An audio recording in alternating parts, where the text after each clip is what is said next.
बड़े पसंद है। कलर भी बहुत प्यारा, इधर साइड तो कम ही होती है सरसों वाली, इधर भी।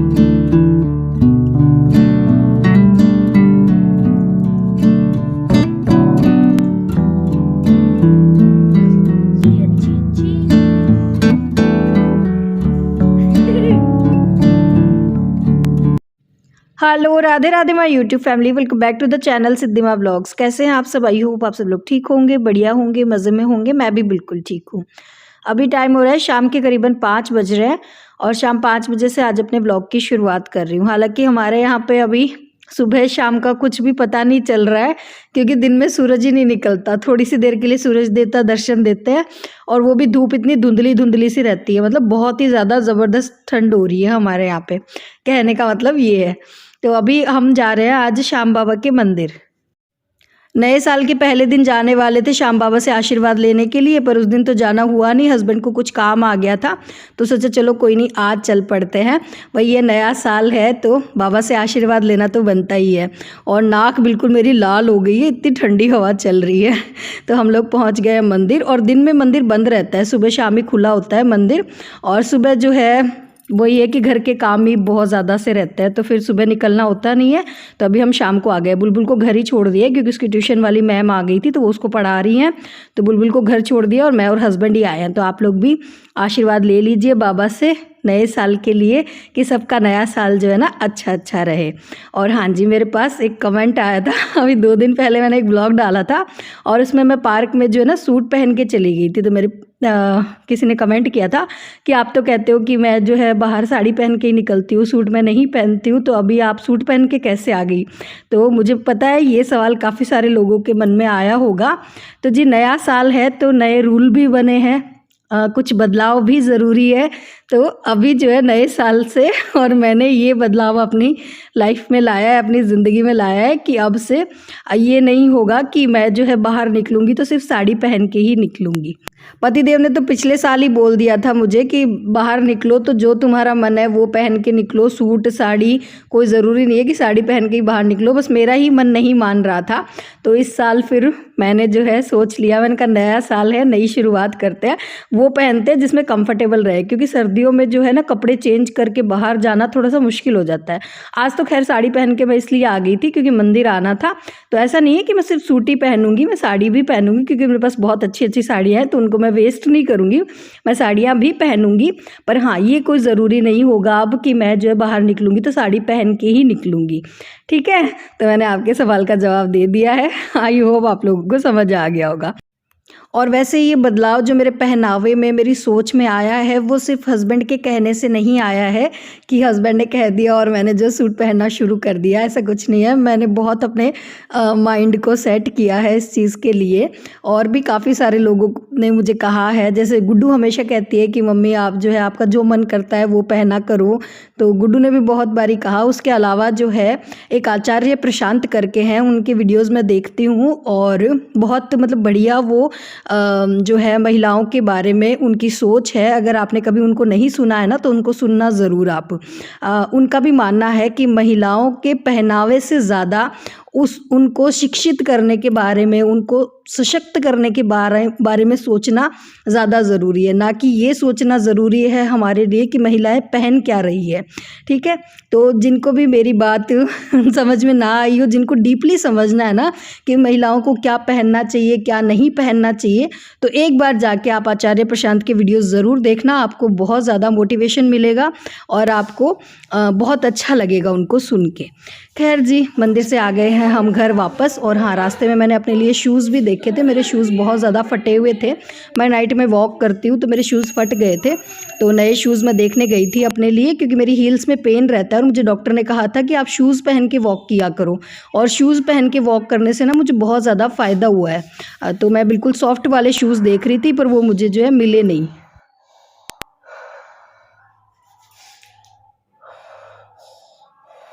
बहुत ज़बरदस्त ठंड है, हाथ बिल्कुल मेरे सुन्न हो गए हैं, ये अंगुलियां बिल्कुल से मेरी रेड हो गई है।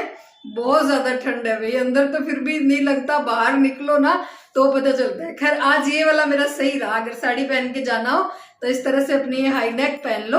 और मैं एक ये ब्लैक कलर की भी मंगाऊंगी, ये तो मैंने पिछले साल ली थी जब हम घूमने गए थे, और एक मैं ब्लैक कलर की मंगा लूंगी ताकि ब्लैक कलर की फिर किसी भी साड़ी के साथ मैच हो सकती है। और इससे आज ठंड नहीं लगी, मतलब पेट भी पूरा इससे कवर हो गया ना, तो बिल्कुल पेट में भी ठंड नहीं लगी और बढ़िया रहा। तो ये मैं एक ब्लैक कलर की और मंगाऊंगी। और खैर आज भी मैंने थोड़ी सी शॉपिंग करी है, थोड़ी सी क्या एक ही मंगाई है, मेरी सर्दियों की शॉपिंग ही खत्म होने में नहीं आ रही, क्योंकि इस विंटर सीजन मैंने कुछ भी नहीं लिया अपने लिए। ना तो मैंने कोई गर्म कुर्ती ली, ना ही मैंने कोई स्वेटर ली, मतलब मैंने सिर्फ देखे मंगवाए और मैंने रिटर्न कर दिए, मैंने रखा कुछ भी नहीं अपने लिए। तो मैंने ये मंगवाया, ये मुझे पसंद आया है। फाइनली कुछ मेरी जो है सर्दियों की शॉपिंग हो गई तो ये मैंने मंगवाया है। और मंगवाया तो मैंने ये था कि मैंने कहा मायके जाऊंगी ना, तो वहाँ पे कल को कहीं घूमने वूमने निकल जाए तो जो है मंगवा लेते हैं, पर मायके जाना तो खैर मेरा हुआ नहीं। और ये रिसीव भी मुझे थोड़ा सा लेट ही हुआ है, मतलब कल ही आया है ये, और ये मैंने मिंत्रा से मंगवाया है।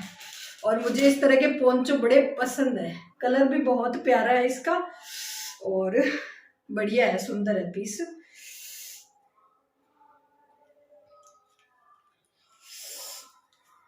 मैं आपको पहन के दिखाती हूँ, ये कुछ इस तरह का है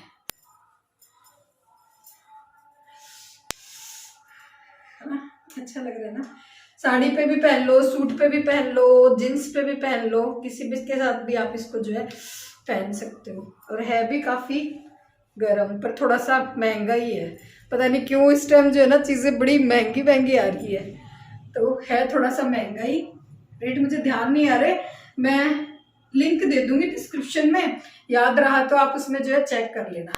मंदिर से आते ही एक सब्सक्राइबर का कॉल आ गया, उनसे बातें करने लगी तो आधा घंटा कब निकल गया पता ही नहीं चला। फिर सांझ की आरती करी और फिर आप लोगों को शॉपिंग दिखाई, और अब फटाफट कर रहे हैं मैंने कपड़े चेंज। तो मतलब टाइम कैसे भागता हुआ निकल जाता है सर्दियों में, पता ही नहीं चलता। और अब रात के खाने का टाइम हो गया है, बस अब करेंगे रात के खाने की तैयारी। तो जी सरसों आई है, खूब सारी सरसों का साग बनाने के लिए, ढेर सारी सरसों। और ये लेकर आए हैं हमारे कोई शॉप के कोई कस्टमर है, उनके खेतों में लगती है, हमारे इधर साइड तो कम ही होती है सरसों, हमारे इधर नहीं होती। और ये कस्टमर लेकर आए, तो हरी हरी सरसों है। तो अब कुछ और बनाने वाली थी, पर अब माइंड बिल्कुल से चेंज हो चुका है अचानक से, अब बनाएंगे सरसों का साग।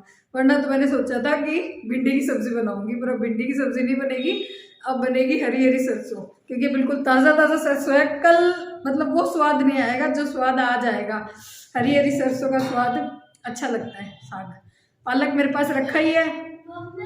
हाँ बहुत गर्म पानी है, पापा वाले में से पी ले। बहुत गर्म कहीं का है बेटा, ठीक ठीक सा डाला हुआ है उसमें पानी, गर्म है।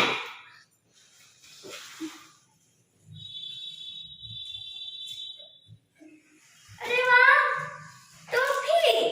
हाँ ये पंडित जी दी थी, मेरी है। उनको कैसे पता कि मैं हूँ?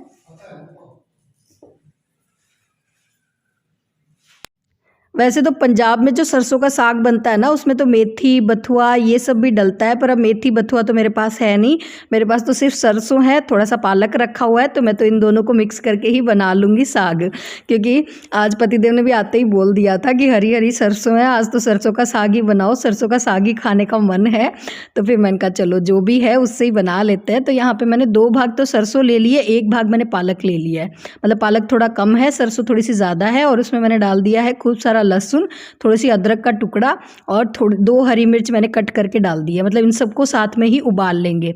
और आज सरसों का साग बनेगा चूल्हे पे। हाँ जी, तो रसोई में तो मैंने सिर्फ दूध गर्म करने के लिए रख दिया है और चूल्हा शिफ्ट कर लिया है बालकनी में, क्योंकि अब थोड़ा सा लेट ही हो गया था, और अगर नीचे सारा सामान लेके जाते ना तो बहुत टाइम लग जाता। तो ऊपर चूल्हा मंगवा लिया था और इसी पे मैंने कढ़ाई चढ़ा दी थी, और इसी पे मैंने उबाल लिया था सरसों को। और फिर सरसों को, उबली हुई सरसों को मैंने मिक्सी में थोड़ा सा पीस लिया। क्योंकि मेरे पास वो मैशर था नहीं जिससे जो है साग को मैश कर सके। और फिर कढ़ाई में मैंने थोड़ा सा सरसों का तेल डाला था, क्योंकि सरसों का जो साग है वो सरसों के तेल में ही अच्छा बनता है। उसमें ज़ीरा डाला और फिर मैंने बारीक बारीक प्याज और थोड़ा सा कुटा हुआ लहसुन, थोड़ी सी हरी मिर्च, ये सारी चीज़ें डाल दी। और फिर जो साग हमने पीसा था वो इसमें ऐड कर दिया है। और हाँ, मेरी एक सब्सक्राइबर है पंजाब की, उन्होंने मुझे बताया था कि सरसों के साग में ना हल्दी नहीं डलती और सूखा धनिया पाउडर नहीं डलता। तो आज मैंने उसी तरीके से बनाया। लाल मिर्च तो थोड़ी सी मैंने डाली थी, पर मैंने हल्दी और धनिया पाउडर नहीं डाला। और ऊपर से मैंने लगा दिया है इसमें थोड़ा सा घी डाल के तड़का साबुत लाल मिर्च का। और इतनी ज़बरदस्त खुशबू आ रही थी ना सरसों के साग की, मैं क्या ही बताऊँ, मतलब बहुत अच्छी खुशबू आ रही थी। तो आज बन रहा है रात के खाने में सरसों का साग, और साथ में मैं बनाऊँगी मक्के की रोटी। वैसे तो हमारे यहाँ पे सरसों का साग बाजरे की रोटी के साथ खाया जाता है, मतलब मक्के की रोटी और कम ही बनाते हैं, मतलब बाजरे की रोटी के साथ खा लेते हैं। पर आज जो है फिर मैंने सोचा चलो पूरा पंजाबी थाली बनाई जाए, आज मक्के की रोटी बनाते हैं। तो मक्की का आटा मैंने मंगवा लिया था बाज़ार से, और मैं बाजरे की रोटी बनाती हूँ तो मुझे आदत है, वैसे थोड़ी सी मुश्किल होती है मक्के की रोटियाँ बनाना, पर मैंने जैसे मैं बाजरे की रोटी बनाती हूँ ना, वैसे ही मैंने तो हाथ से और थोड़ा सा थेप पड़ के, हाँ इसी तरह से बोलते हैं हमारे पे, थेप पड़ के और मैंने तो ये और रोटियां बना ली है। तो इतना कोई मुश्किल नहीं था। जिसको बाजरे की रोटी बनानी आती है ना, वो मक्के की रोटी भी आसानी से बना सकता है। तो मैंने बढ़िया सी ये चूल्हे पे गर्मा गर्म मक्के की रोटी बना के तैयार कर ली है। साथ में हमारा सरसों का साग और गुड़, प्याज है, और ये रायता मैंने दिन में बनाया था बूंदी का, वो बच गया था तो वो भी मैंने थाली में लगा दिया है। क्योंकि अगर दिन में ये थाली बनती ना तो इसमें रायता ज़रूर होता। और लिए लीजिए आप लोग भी गर्मा गर्म सरसों के साग का मज़ा लीजिए हमारे साथ। ये है हमारी आज की थाली। और बुलबुल का खाने का मन था शक्करकंदी, तो उसके लिए शक्करकंदी बना दिया। साग तो इसने कोई इंटरेस्ट से नहीं खाया था इतना, हालांकि मैंने साग थोड़ा सा एक्स्ट्रा ही बनाया था। मुझे ऐसे था कि अगर टाइम से बन जाएगा तो मैं जो है ताऊ जी के घर भी भेज दूंगी, क्योंकि वहाँ पे भी जो है ना मेरे जेठ जी को, उन सबको ना साग बहुत ज़्यादा पसंद है। और हमारे यहाँ पे सरसों मिलती नहीं है ना, तो जो चीज़ नहीं मिलती ना उसका शौक भी रहता है सबको। पर थोड़ा सा लेट ही हो गया था मुझे खाना बनाने में, रात के 9 बज गए थे। तो फिर पतिदेव ने मना कर दिया कि काफ़ी लेट हो गया है, अब रहने दे भेजना। तो फिर मक्की का जो आटा मैंने लगाया था ना, तो जितनी रोटियां हमने खाई थी वो तो मैंने बना ली थी। उसके बाद जो आटा बचा था उसकी मैंने गाय की रोटियां बना दी। और साग जो है मैं उनको कल भेज दूंगी, क्योंकि साग ख़राब नहीं होता, 2-3 दिन तक आराम से खाएंगे। मैं कल भी खाऊंगी, बहुत अच्छा लगता है सरसों का साग। और किस किस को पसंद आई ये थाली, वो वीडियो को लाइक कर देना, जाते जाते चैनल को सब्सक्राइब कर लेना अगर चैनल पर नए हो। चलिए जी, फिर मिलते हैं नए ब्लॉग में, तब तक के लिए tata bye bye, Radhe Radhe जी।